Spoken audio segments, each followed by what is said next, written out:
Alright guys, this one's going to kind of pick up where the second one left off. I've already did a couple things and hid them, but I'll explain to you what I did. The first thing I did was add a couple splatters right there and use the clipping mask trick to kind of help blend the render in a little bit more.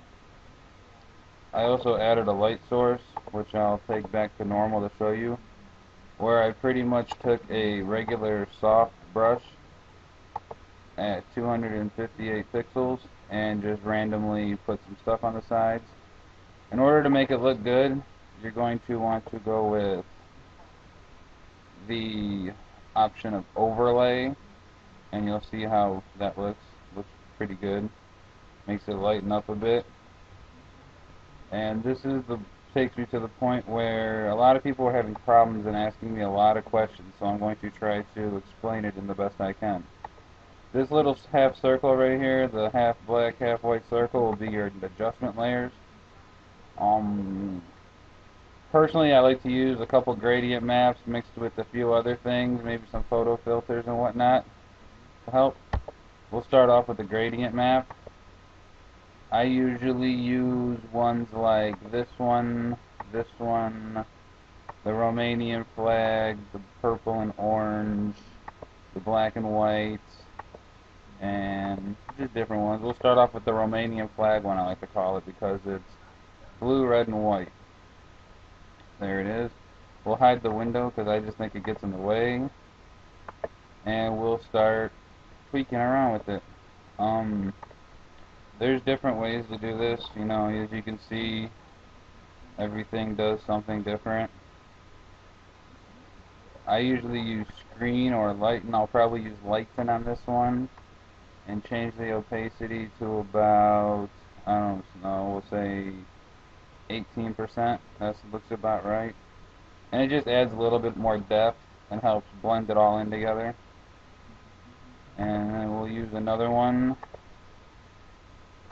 This time I'm going to go with the yellow, purple, orange, and blue. We'll hide the window again. I don't know why this window keeps popping up, but it's really starting to bother me. And we'll set this one to screen. Yeah, we might go with overlay. Yeah, we'll put it on overlay because overlay looks a little bit better than I was thinking. And we'll turn it down to about 15%. Then as you can see, it starts to smear all the colors together and make it look a little bit better. In my opinion, anyways. And we'll do one more with the black and white. The black and white's a really good one.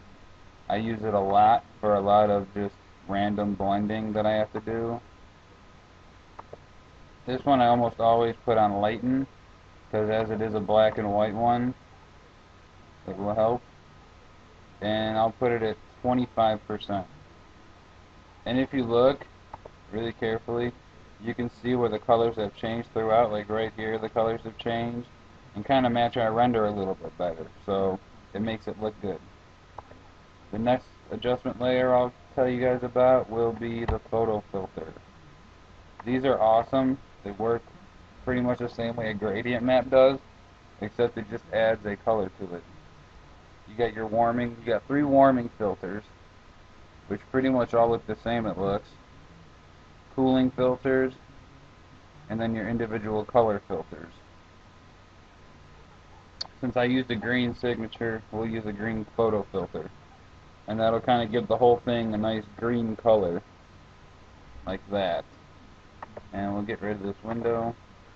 And then I'll hide all the layers so you can see what exactly this accomplishes. As you can see, it starts off really green, kind of sort of blended in.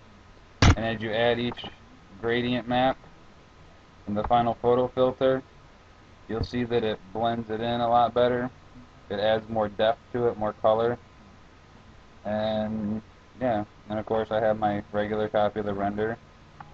And you can see the difference on what happened to the render just from me clicking it on and off. It's not only a lot brighter, but it looks a little bit more vibrant and it blends into the signature a lot better. So this was my light source slash gradient map slash photo filter slash adjustment layer tutorial.